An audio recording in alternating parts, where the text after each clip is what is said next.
Hi, welcome to Prime Excel Learning Series. This is part of technical analysis. इससे पहले हम लोग समझे है कॉन्सेप्ट ऑफ डाउ थ्योरी, उसका एप्लीकेशन और प्रैक्टिस लर्निंग से भी समझ गए कि इस कॉन्सेप्ट से ट्रेड करना पॉसिबल है। हम जानते हैं डिमांड एंड सप्लाई क्या है, राइट। फिर और क्या चाहिए, हमें ट्रेड करना है डाउ थ्योरी से ही। लेकिन डाउ कॉन्सेप्ट से ट्रेड करते समय फील होता है कि कुछ तो कमी है इस ट्रेडिंग स्टाइल में, और उस कमी को पूरा करने के लिए हमें समझना है कुछ और सिस्टम, जैसे कि price pattern, double top, double bottom, कुछ इंपॉर्टेंट कैंडलस्टिक्स जिसके एनालिसिस जो हमने वीडियो ऑलरेडी बना के रखा है, फ्लैग पैटर्न एट्सेट्रा। ऐसे कुछ जो कि हमारा प्रॉफिट को इंक्रीज करने में ही हेल्प करता है, राइट। सो नाउ देखते हैं common critics against Dow theory क्या है, हम जानेंगे।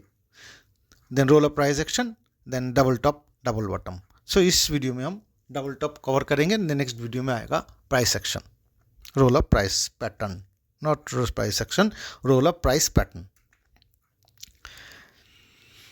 देखते हैं इसमें क्या है, common critics against Dow theory. It is too late, it's too late, but why. जब हम जानेंगे कहाँ एंट्री लेना है और कहाँ पर एग्जिट, तब लेट कैसे हो गया जानेंगे। Next, we can't find much details about characteristics of trend, means market का डायरेक्शन क्या हो सकता है। डाउ कॉन्सेप्ट से हम जानते हैं कि प्रीवियस लेवल ब्रेक होने पर हमें एंट्री करना है, और लेवल ब्रेक ऊपर हो सकता है, नीचे भी हो सकता है, लेकिन प्रीवियस हाई लेवल और प्रीवियस लो लेवल ब्रेक होने से बहुत पहले से मार्केट उसका ट्रेंड डिसाइड कर लेता है।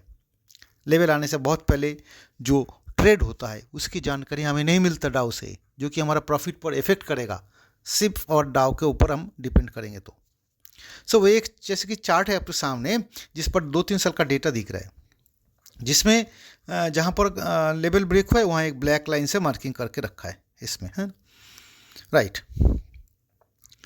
सो देखते हैं, लेकिन लेवल बनने से बहुत पहले भी ट्रेड हुआ है, बहुत सारे डिसाइड भी, डायरेक्शन भी डिसाइड हो गया है कहाँ पर जाएगा। सबसे नीचे लेफ्ट, सबसे नीचे एवं लेफ्ट साइड का जो देखना शुरू करता हूँ, पहले ब्लैक लाइन ब्रेक होते ही अपना एंट्री बनता है एज पर डाउ, कुछ प्रॉफिट बनता है उस पर। फिर सेकंड ब्लैक लाइन जब ब्रेक होता है फिर उसमें भी कुछ प्रॉफिट बनता है, एंट्री हो गया। लेकिन फिर आ गया थर्ड, देन फोर्थ, थर्ड में भी कुछ प्रॉफिट होता है, एंड 4 नंबर के बाद भी ब्रेक होने पर कुछ प्रॉफिट बनता है इधर। लेकिन और फिर देखते डाउन में, पहले number 1, number 2, number 3 and number 4।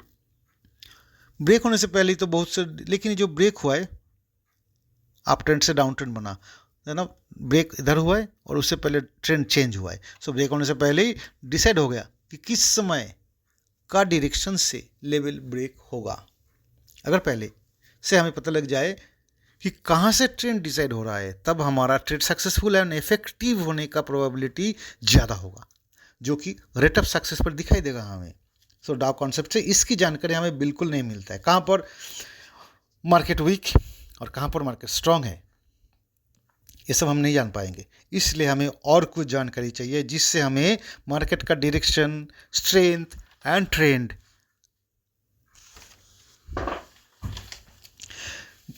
सब कुछ पता लग जाए। इफ यू लुक केयरफुली, इसमें जो इस चार्ट में कुछ इमेजिनरी फिगर आपको दिखेगा, इमेजिनरी जियोमेट्रिकल फिगर। ऐसे कुछ शेप लेवल्स के साथ स्पेशल कैरेक्टर बनता है जो, और जिससे हमारा ट्रेडिंग में प्रोबेबिलिटी ऑफ प्रॉफिट बढ़ता है, right. Now look here, price अब 102 से पहुंच गया 108,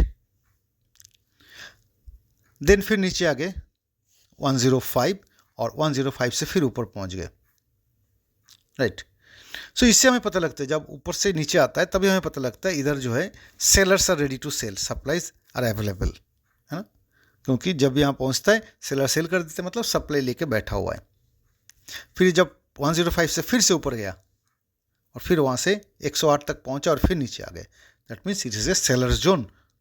इतना हमें समझ में आता है। सेकेंड टाइम भी ऐसा हो रहा है तो हमें समझ में आ गया कि सेल, यहाँ पर सेलर जो है शेयर सेल करने में इंटरेस्ट है, लेकिन 108 रुपीज़ पर। So you can say this is seller zone. So 2 bar price top point से बाउंस बैक हो गया है। इस 2 बार प्राइस का बाउंस बैक होने में ज़्यादा टाइम लगना चाहिए, टाइम गैप ज़्यादा होना चाहिए, क्योंकि अगर डे टाइम फ्रेम पर ऐसा हमें देखना है, एक एक कैंडल जो है 1 डे है, तो इसमें टाइम गैप कुछ ज़्यादा होना चाहिए ना। जैसे इसमें देखिए 2 इक्विवेलेंट टॉप एंड बॉटम अगर बनता है तब ब्रेकआउट कंडीशंस भी आता है। Duration should be more than 1 month दोनों टॉप बनने में। Volume should be high at the second top और ड्यूरिंग ब्रेकआउट, इसको हम अभी डिस्कस करेंगे। Duration should be more than 1 month, ये दोनों टॉप बनने में, इनके सब कैश मार्केट। नेक्स्ट, बायर जब सेलर के एरिया पर एंट्री करता है, जैसे यहाँ से सीधे ऊपर गया, स्ट्रेंथ के साथ अगर एंट्री करता है, तब एक बड़ा सा वॉल्यूम बार बनना है ना, जो यहाँ ड्राइंग पर नहीं है। एक बड़ा सा वॉल्यूम बार बनेगा और उसके बाद फिर से अगर प्राइस नीचे आ गए, जैसे कि पुलिस एंड टेररिस्ट वाला एग्जांपल जो हमने बताया था डाउ कॉन्सेप्ट वाला वीडियो में 1.1 एंड 1.2 में, स्पेशली 1.1 में बताया था पुलिस वाला टेररिस्ट वाला कहानी, उससे कंपेयर करता हूँ। इधर ट्रेडिंग में बायर एंड सेलर दोनों का जो फाइटिंग के बाद सेलर का स्ट्रेंथ ज़्यादा होने के कारण बायर पीछे हट गए और प्राइस नीचे आ गए। लेकिन बिग वॉल्यूम बार अगर नहीं बना तब क्या होगा? इधर कोई बिग वॉल्यूम बार अगर नहीं बनता है तब उधर कोई फाइट नहीं हुआ है, जस्ट सिंपल। बिग वॉल्यूम बार बनता है तो बहुत सारे फाइट हुए, उसके बाद सेलर विंस और फिर प्राइस नीचे आए। लेकिन बिग वॉल्यूम बार अगर नहीं बनता है तो बायर का कोई लॉस नहीं है, किसी का रिसोर्सेज सब इंटैक्ट है, स्ट्रेंथ कभी भी कम नहीं हुआ है, अभी भी फुल स्ट्रेंथ है। Right, remember the terrorist and police वाला कहानी। जब सेकेंड टॉप बनता है, मतलब सेकेंड बार जो टॉप बन रहा है, तब एक बिग वॉल्यूम बार फॉर्म करता है और बायर्स अगर डिफीटेड होता है तब प्राइस नीचे आता है, सीधा ऐसे ही सीधा नीचे आएगा, बायर डिफीटेड है। और फिर नेक्स्ट जो है, इधर डाउ कॉन्सेप्ट के हिसाब से प्राइस नीचे का लेवल ब्रेक करेगा, है ना। अगर वॉल्यूम नहीं होगा तब, क्योंकि ऑलरेडी वॉल्यूम एक पहले हो चुका है, फाइट अब नीचे आ रहा है तो लेवल ब्रेक करेगा। लेकिन सेकेंड टॉप बनते समय अगर बिग वॉल्यूम बार फॉर्म हुआ था, जैसे कि हमने बताया, और इस बार प्राइस जब वापस नीचे का लेवल ब्रेक कर रहा है, तब कोई बिग वॉल्यूम बार नहीं बनेगा। ऑलरेडी पहले एक बार वॉल्यूम बार बन चुका है, ऊपर फाइट हो चुका है, अब प्राइस नीचे आ रहा है, अब कोई बिग वॉल्यूम बार नहीं बनेगा, तब जाके हमें इसमें शॉर्ट एंट्री करना है। इससे पहले जब प्राइस नीचे आ गया था, जैसे बीच में बताऊँ, इससे पहले जब प्राइस नीचे आ गया था, इस एरिया में नीचे आ गया था, उस समय अगर बिग वॉल्यूम बार नहीं बना था, तब इस बार एक बिग वॉल्यूम बार बनेगा। इस एरिया में अगर बिग वॉल्यूम बार नहीं बनाए तब इस एरिया में एक बिग वॉल्यूम बार बनेगा। जैसे कि अगर इधर कोई बिग वॉल्यूम बार नहीं बनाए तब इधर एक बिग वॉल्यूम बार बनेगा, क्योंकि अभी ब्रेक डाउन होने वाला है। राइट, अगर इसका उल्टा है, जस्ट इसका उल्टा, मतलब ऐसे ही ट्रेंड अपवर्ड है, लेकिन वॉल्यूम वाला कहानी थोड़ा उल्टा करता हूँ। प्राइस फॉल करता हुआ नीचे का वो लेवल पर पहुँचता है, फिर बाउंस बैक करता हुआ जैसे नीचे का लेवल पर पहुँचा है, इधर इसी सेंटर में, फिर बाउंस बैक करता हुआ ऊपर का लेवल तक जाता है और सेकंड टाइम प्राइस नीचे आता है। बाउंस बैक करता हुआ ऊपर जाते समय बिग वॉल्यूम बार फॉर्म करता अगर है, जैसे कि पहले था, बिग वॉल्यूम करता है, तब price will go up, right, you will see A breakout यहाँ से ही। लेकिन अगर सेकेंड टाइम कोई सिग्निफिकेंट वॉल्यूम बार नहीं बनता है, buyers price simply goes up, तब अपर लेवल पर पहुंचने के बाद एक बिग वॉल्यूम बार फॉर्म करता है, जैसे कि ये वॉल्यूम बार दिख रहा है। अपर लेवल के पहुंचने के बाद एक बिग वॉल्यूम बार फॉर्म करेगा और प्राइस लेवल विल ब्रेक। अगर ऐसा सिनेरियो है तो प्राइस लेवल यहाँ से ब्रेक होगा अभी और मार्केट ऊपर ही जाएगा, क्योंकि पहले वॉल्यूम बार नहीं बना है, कोई फाइट नहीं था, अब जो है फाइट हो रहा है। सर इधर अपर लेवल पहुँचने के बाद अगर फाइट होता है ऐसे बिग वॉल्यूम होगा तो मार्केट ऊपर ही जाएगा। नाउ ट्राई टू अंडरस्टैंड इधर हुआ क्या है। एक बार और मैं बोलता हूँ, मैं इस सेकेंड पॉइंट को लेकर डिस्कस कर रहा हूँ। जैसे सेकेंड पॉइंट इधर ही है, डिस्कस करता हूँ। इधर sellers are defeating the buyers, तब तो प्राइस नीचे आ गया, टॉप लेवल से बॉटम लेवल तक तभी तो प्राइस पहुँचा है, क्योंकि बायर्स को जो है सेलर्स ने डिफीट कर दिया, फिर प्राइस नीचे आ गया और उस पॉइंट पर एक बिग वॉल्यूम बार फॉर्म हुआ है, जैसे कि ये है बिग वॉल्यूम बार फॉर्म हुआ है। इफ सेलर विंस देन इस लेवल ब्रेक होगा, जिसको देखकर हमें सेलर का स्ट्रेंथ दिखेगा, स्ट्रेंथ है, और उस तब जाके हम शॉर्ट एंट्री लेंगे। जैसे शॉर्ट एंट्री का लेवल इधर दिखा है, तब हम शॉर्ट एंट्री लेंगे जब ऐसे बॉडी बिग वॉल्यूम पर होगा।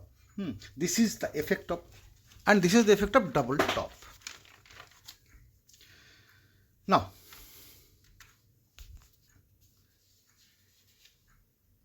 लुक एट इधर, प्राइस फर्स्ट टाइम नीचे आया है, यहां से सीधा नीचे ब्रेक करता हुआ आ गया, नीचे गया,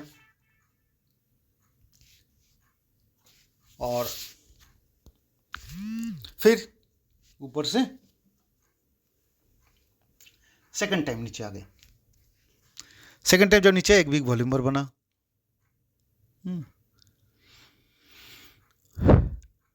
और फिर वॉल्यूमर के साथ जब प्राइस ऊपर जा रहा है, तब लेवल ब्रेक करता हुआ प्राइस ऊपर जाएगा। उस समय there will be no big volume, ऐसा बिग वॉल्यूमर नहीं होगा, क्योंकि ऑलरेडी बिग वॉल्यूमर बन चुका है, इधर फाइटिंग हो चुका है। सर उस समय इस वॉल्यूमर को इधर नहीं बनेगा, बिग वॉल्यूमर छोटा सा ही रहेगा, तो market will go up, breakout हो जाएगा।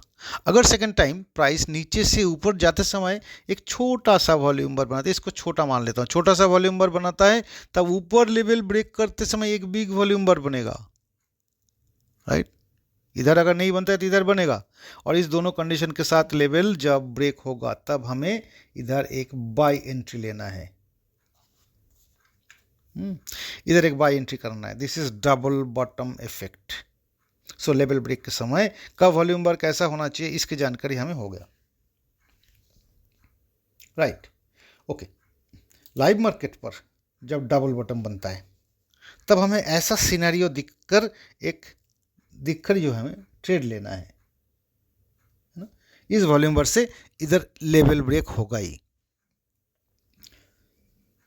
सो आज हम जान गए, क्या जाने हैं, डबल बॉटम और multiple bottom indicates buyers are driven by the price, and double top and multiple top indicates sellers are driven by the price, right. So आगे हम जानेंगे प्राइस पैटर्न।